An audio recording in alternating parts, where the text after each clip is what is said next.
চলে এসেছি আবার নতুন একটা পিড়ির ভিডিও নিয়ে। দুটো পিড়ির অর্ডার একসাথেই পড়েছিল, তো আজকে একটা পিড়ির কাজই দেখাবো। প্রথম পিড়িটার অর্ডার 22 তারিখের মধ্যেই কমপ্লিট করার কথা ছিল, তো আমি 21 তারিখই কমপ্লিট করে রেখেছিলাম। আগে কখনো পিড়িতে কাজ করিনি, এই প্রথমবারই এই পিড়িটাতেই কাজ করছি। প্রথম পিড়িটা লাল রং করা কমপ্লিট, এখন দ্বিতীয় পিড়িটার কাজ শুরু হয়েছে।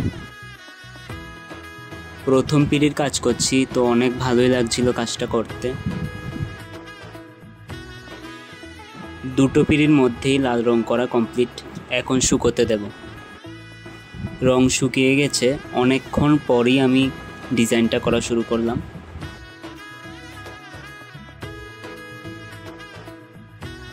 প্রথমবার করছি তাই একটু ভয় লাগছিল ভালো হবে কিনা। সবাই তো আশা করে আমাদের কাছে দেয় যে ভালো করার জন্য, তাই আমাদের ওপর অনেকটাই দায়িত্ব থাকে যাতে কাজগুলো অনেক সুন্দর এবং মানুষের মন মতো হয়।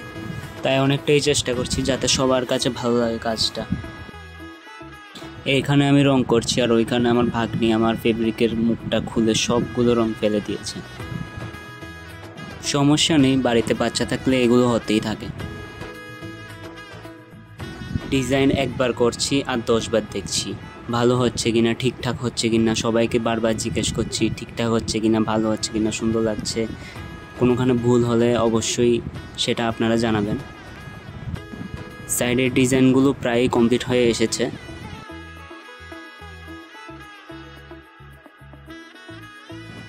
এটা মেয়ের পিড়ি, তাই এটাতে একটা মুকুটের ডিজাইন করব।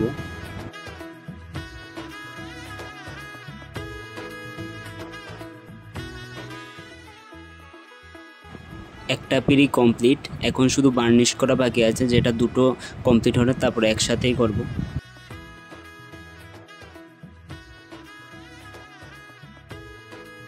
শুরু করে দেব সেকেন্ড পিড়িটা কাজ।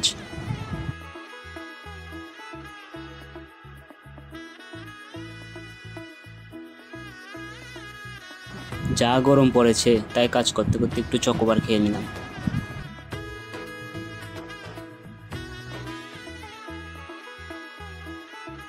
এই পিড়িটারও সাইডের ডিজাইনগুলো কমপ্লিট হয়ে গেল। এটা ছেলের পিড়ি, তাই এটাতে একটা বড় মুকুট ডিজাইন করব।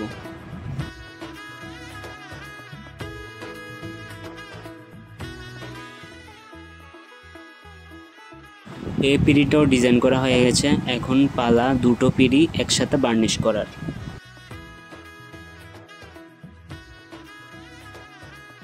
পিড়ি দুটোর ডিজাইন কেমন হয়েছে সেটা অবশ্যই আমাকে জানাবেন, তাহলে আমি বুঝতে পারবো যে কোনটা ঠিক কোনটা ভুল হয়েছে।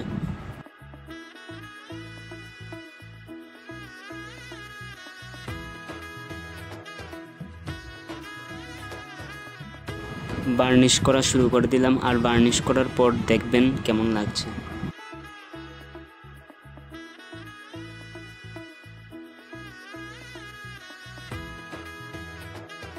পিডি দুটো কেমন হয়েছে সেটা অবশ্যই জানাবেন এবং দেখা হবে আবার নেক্সট কোনো ভিডিওতে। বাই।